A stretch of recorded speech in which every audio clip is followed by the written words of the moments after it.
오늘 성경 봉독은 열왕기상 12장 25절에서 33절까지의 말씀만 봉독을 했지만 열왕기상 13장과 14장의 내용도 함께 살펴보며 킹덤 스토리 11과를 함께 살펴보도록 하겠습니다. 먼저 지난주 떠올리기를 보겠습니다. 지난주 킹덤 스토리 10과를 통해 이스라엘이 왜 분열하게 되었는지를 살펴보았습니다. 그렇다면 이스라엘이 분열하게 된 이유가 무엇이었습니까? 먼저 그 중심에는 솔로몬의 죄가 있습니다. 솔로몬은 많은 이방의 여인들을 자신의 아내로 그리고 첩으로 맞이하게 됩니다. 그런데 솔로몬은 그 첩을 맞이할 뿐만 아니라 동시에 우상을 맞이하게 됩니다. 그리고 그 결과 우상 숭배의 길로 들어서게 되고, 이는 하나님의 말씀에 불순종할 뿐만 아니라 하나님께서 가증히 여기시는 죄를 범함으로 솔로몬의 불순종의 그 내용이 나왔습니다. 또한 솔로몬의 아들인 르호보암의 교만과 어리석음이 있었습니다. 그는 솔로몬과 함께했던 그 노인들의 자문을 듣지 않습니다. 솔로몬과 함께했던 그 신하들의 자문을 듣지 않고 르호보암은 자신과 함께 자라난 그 어린 자들의 자문을 듣게 됩니다. 그 결과 어떻게 됩니까? 백성들을 정갈로 통치하겠다고 엄포하게 됩니다. 그 결과 백성들은 많은 불평과 불만이 생겨나게 됩니다. 즉 종으로 섬기는 참된 이스라엘의 왕을 버리게 됩니다. 르호보암은. 그리고 그 당시 고대 근동에서 전제군주 방식을 르호보암은 선택해서 그는 그 당시 고대 근동에서 흔히 있었던 그런 방식으로 통치하고자 합니다. 그리고 어떻게 되었습니까? 르호보암 시대에 이스라엘이 나뉘어서 남유다의 르호보암과 북이스라엘의 여로보암으로 분열하게 됩니다. 그 내용이 우리가 지난주에 살펴본 킹덤 스토리 10과의 내용이었습니다. 이제 하나님 나라 속으로 한번 보겠습니다. 하나님 나라 속으로 보시면, 준비된 PPT를 보시면 그 PPT를 보면서 우리 같이 한번 읽도록 하겠습니다.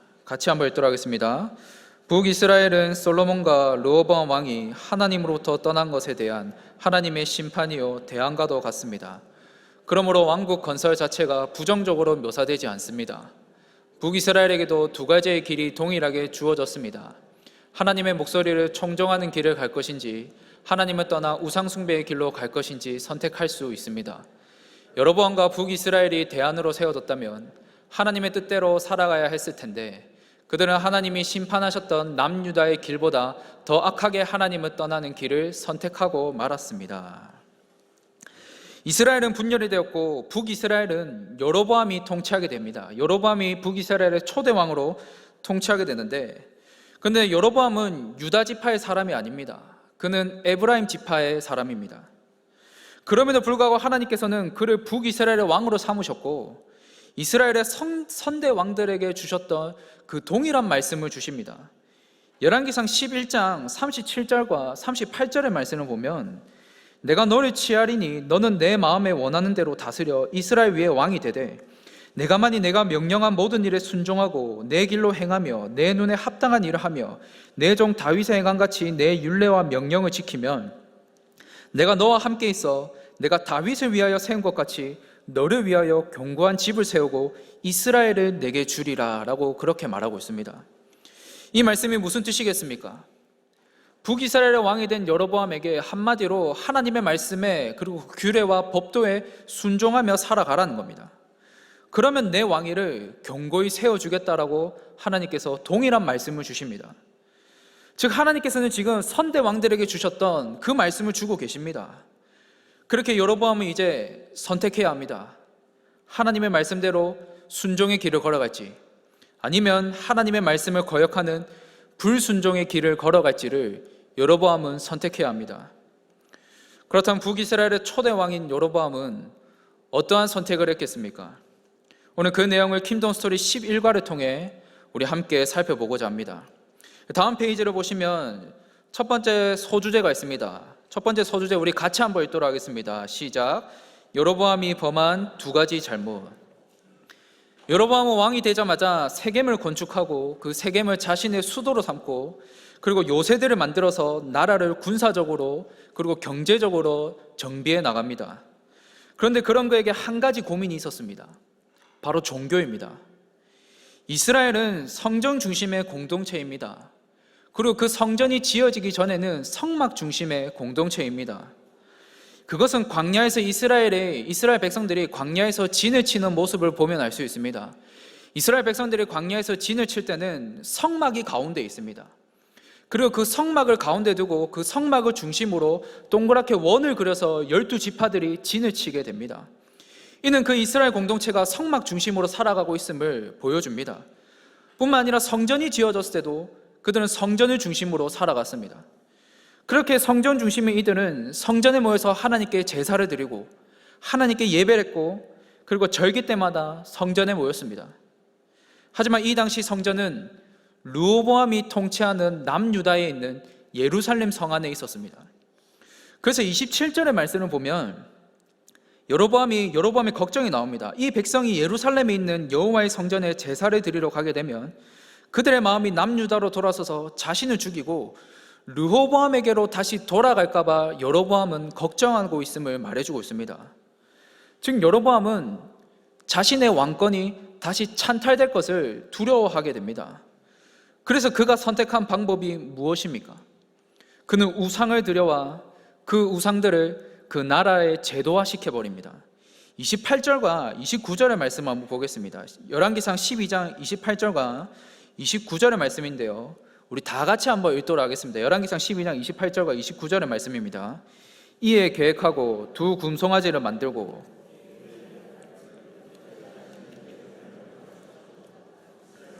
이는 너희를 애굽 땅에서 인도하여 올린 너희의 신들이라 하고 하나는 베델에 두고 하나는 단에 둔지라. 여로보암이 가져온 우상은 두 개의 금송아지입니다. 그러면서 무엇이라고 말합니까? 너희를 애굽 땅에서 인도하여 올린 너희의 신들이라고 그렇게 말하고 있습니다. 즉 눈에 보이는 두 개의 금송아지를 가져와서 백성들에게 보여주면서 그것이 마치 여호와 하나님인 것 마냥 착각하게 만들고 백성들로 하여금 혼돈하게 만듭니다. 그런데 이것은 훗날 매우 심각한 결과를 가져오게 됩니다. 지금 여로보암이 이같이 금송아지 두 개를 가져온 것은 매우 심각한 결과를 가져오게 되는데, 가나안 땅에서 주로 숭배되는 우상 중에 하나가 바로 바알입니다. 바알. 이 바알은 풍요와 힘을 상징합니다.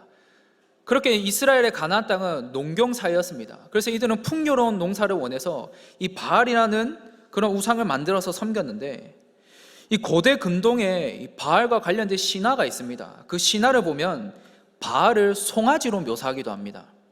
이 바알을 송아지로 묘사해서 그 송아지가 마치 풍요와 힘을 가져다 준다고, 그리고 그 풍요와 힘을 가진 것처럼 보이기 때문에 이 바알과 관련된 신화를 보면 이 바알이라는 우상을 송아지에 묘사합니다.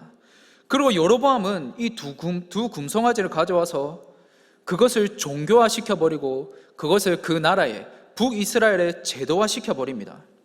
근데 앞서 말씀드린 것처럼 이것이 매우 심각한 결과를 가져오게 되는데, 그 이유는 이 우상이 백성들의 그 생각에, 백성들에게 오랫동안 영향을 끼치게 되는데, 그 결과 이 그 백성들의 생각이 이방 종교화 시켜버립니다. 이방 종교를 섬기는 그러한 생각으로 바뀌어버리게 됩니다. 나아가 결국 이스라엘 백성들로 하여금 하나님과 바알을 구분하지 못하고 혼합해서 생각하게 만들어버립니다.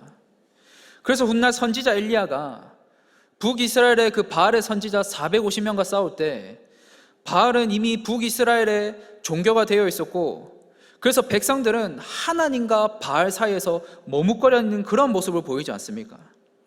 지금 그 심각한 원인을 여로보암이 제공하고 있다는 겁니다.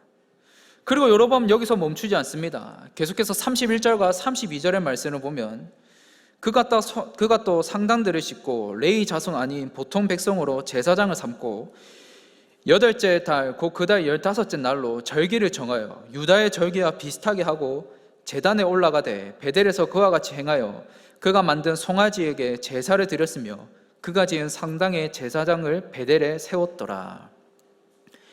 여로보암은 우상을 가져온 후에 이 상당을 짓습니다. 그리고 어떻게 합니까? 레위 자손이 아닌 보통 사람들을 제사장으로 삼았다라고 그렇게 말하고 있습니다. 이는 레위 자손을 제사장으로 삼아라는 하나님의 그 규례와 법대로 어기고 그냥 자기 입맛에 맞는 일반 사람을 제사장으로 세우게 됩니다. 그리고 하나님을 위한 절기까지도 자신의 필요에 따라서 바꿔버립니다. 이제 여로보암은 모든 것이 갖추어졌습니다. 경제적으로, 군사적으로 갖춰졌습니다. 그리고 자신에게 있어서 가장 고민이 되었던 종교까지도 갖춰졌습니다. 자신의 왕권을 지키기 위한 새로운 종교를 만들었고, 그 종교를 위해 상단들과 제사장을 세웠고, 흉내낼 수 있는 모든 것이 이제 흉내내었습니다. 이제 무엇만 남았겠습니까? 바로 예배입니다. 그는 금송아지에서 제사를 드리고 베델에 쌓은 제단에 가서 분향하며 제사를 드립니다. 그리고 가증스러운 우상 앞에서 헛되고 헛된 그 예배를 드립니다.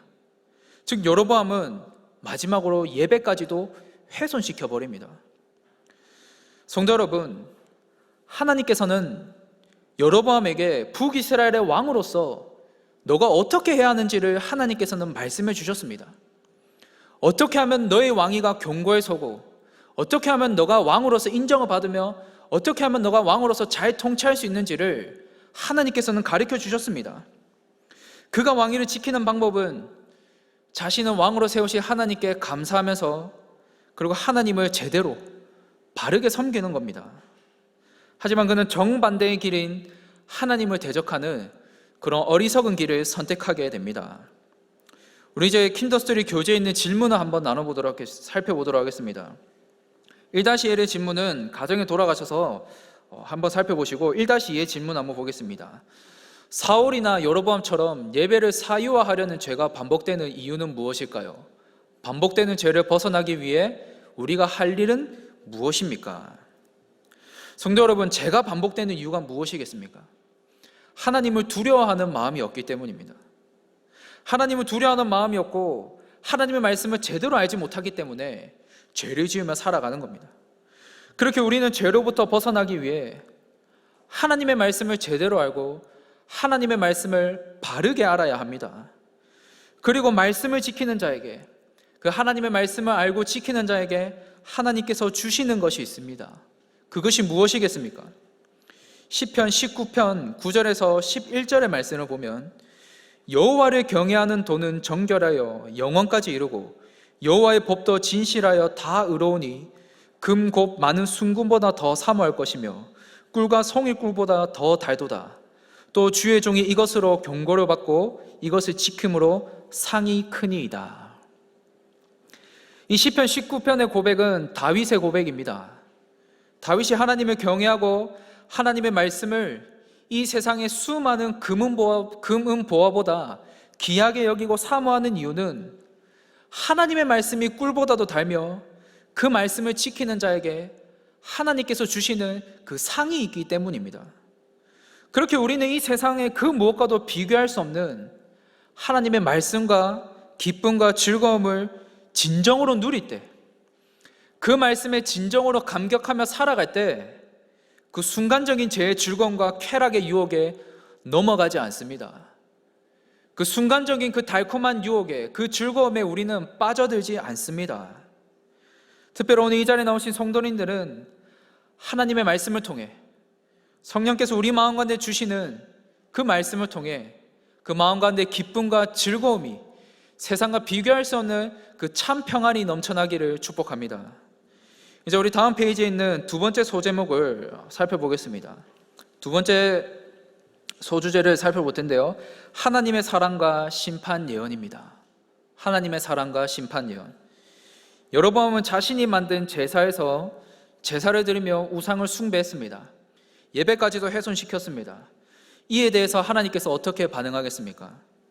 하나님의 사람을 보내서 하나님께서는 여로보암에게 경고의 메시지를 주십니다. 그 내용이 열왕기상 13장에 나오는데요, 열왕기상 13장 2절과 3절의 말씀을 보면 하나님의 사람이 제단을 향하여 여호와의 말씀으로 외쳐 이르되 제단아 제단아 여호와께서 이같이 말씀하시기를 다윗의 집에 요시아라 이름하는 아들을 낳으리니 그가 내 위에 분향하는 상당 제사장을 내 위에서 제물로 바칠 것이요 또 사람의 뼈를 내 위에서 사르리라 하셨느니라 하고 그날에 그가 징조를 들어 이르되 이는 여호와께서 말씀하신 징조라. 제단이 갈라지며 그 위에 있는 재가 쏟아지리라 하매.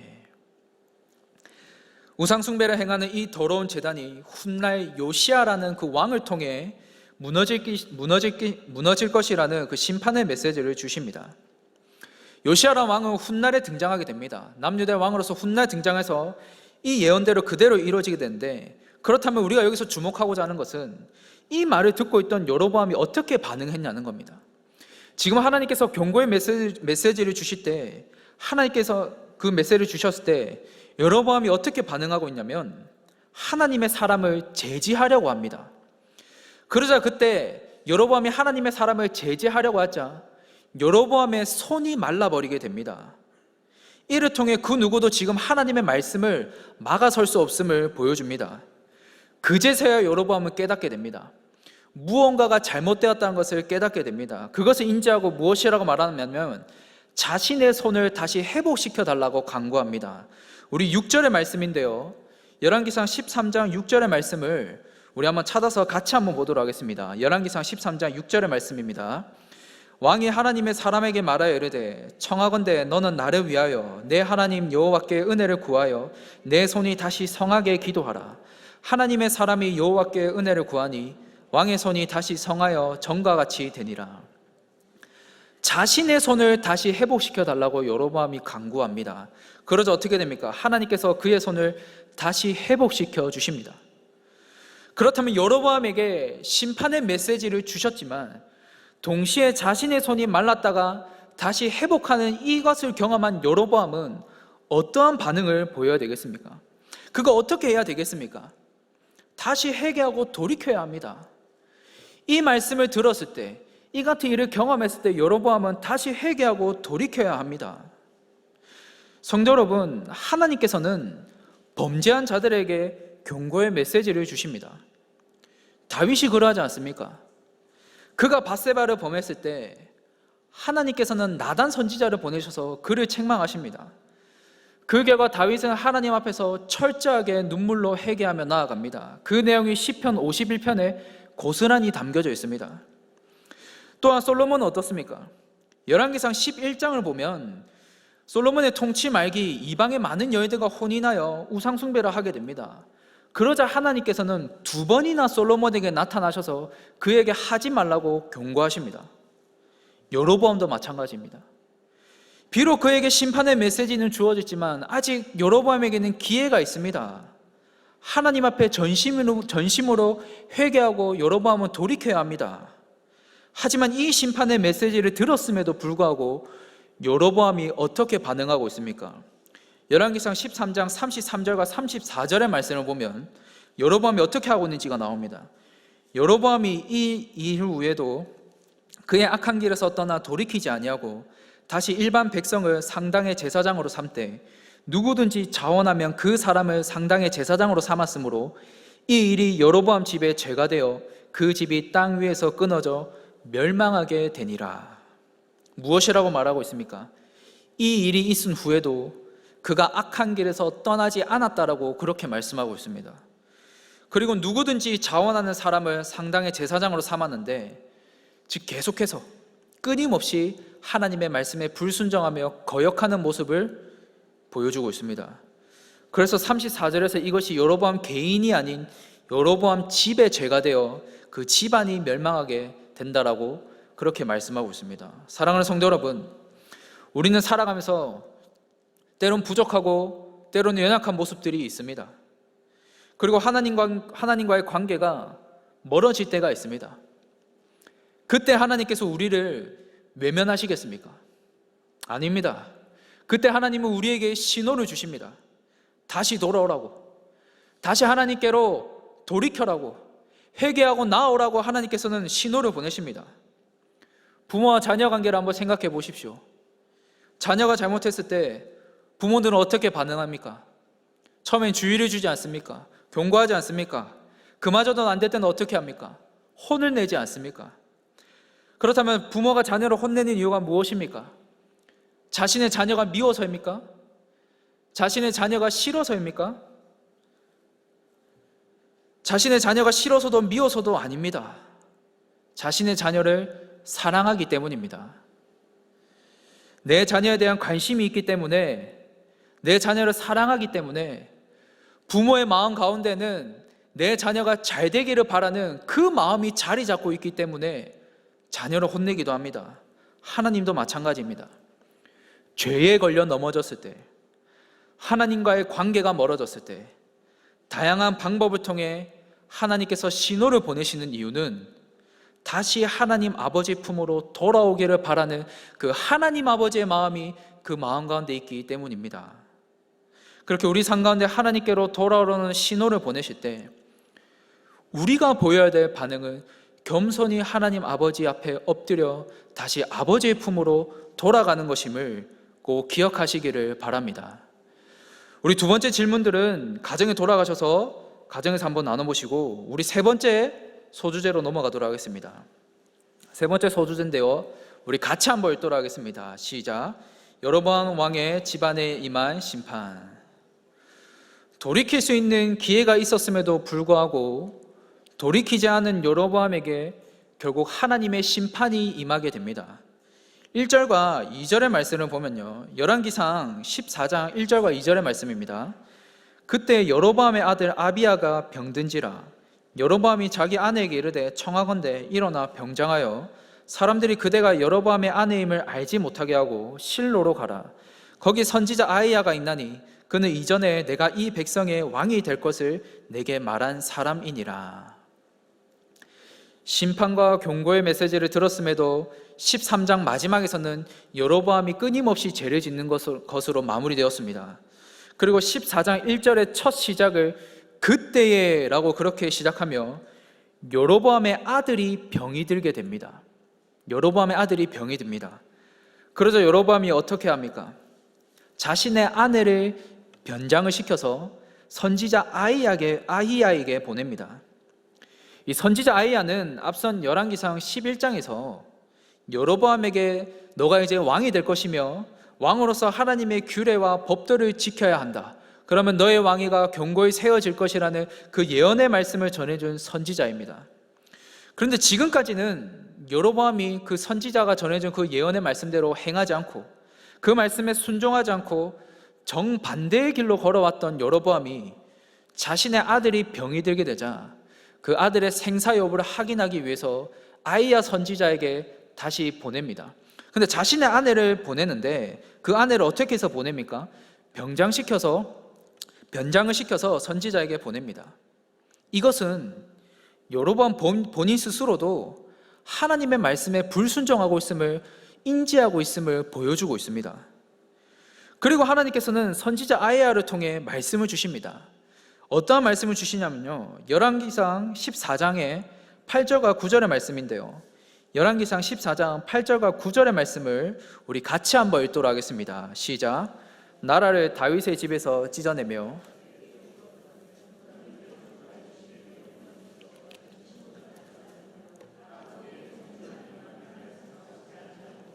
내 이전 사람들보다도 더 악을 행하고 가서 너를 위하여 다른 신을 만들며 우상을 부어 만들어 나를 노엽게 하고 나를 내 등 뒤에 버렸도다. 하나님께서는 여로보암에게 책망하십니다. 내가 너를 북이스라엘의 왕으로 세우는 그 은혜를 베풀었거든. 어떻게 너는 가증한 우상들을 만들고 나를 배역하고 나를 거역하고 이전 사람들보다 더 악한 일을 행할 수 있느냐고 그렇게 여로보암을 책망합니다. 이어서 14장 10절과 15절의 말씀을 보면요, 그러므로 내가 여로보암의 집에 재앙을 내려 여로보암에게 속한 산에는 이스라엘 가운데 매인자나 노인자나 다 끊어버리되 거름더미를 쓸어버린 같이 여로보암의 집을 말갛게 쓸어버릴지니라.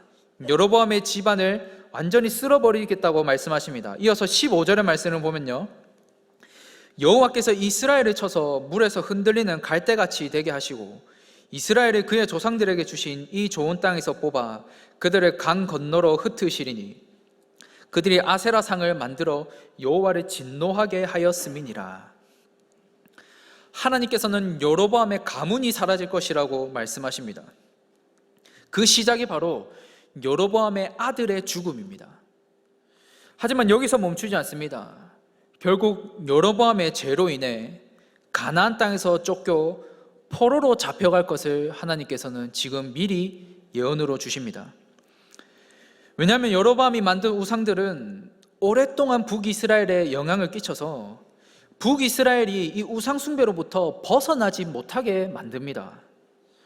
그래서 여로보암은 열왕들을 평가하는 기준 중에 하나가 되는데, 그렇다면 여로보암은 그 열왕기 상하에 나오는 여러 열왕들을 평가하는 기준 중에서 어떠한 기준이 되겠습니까?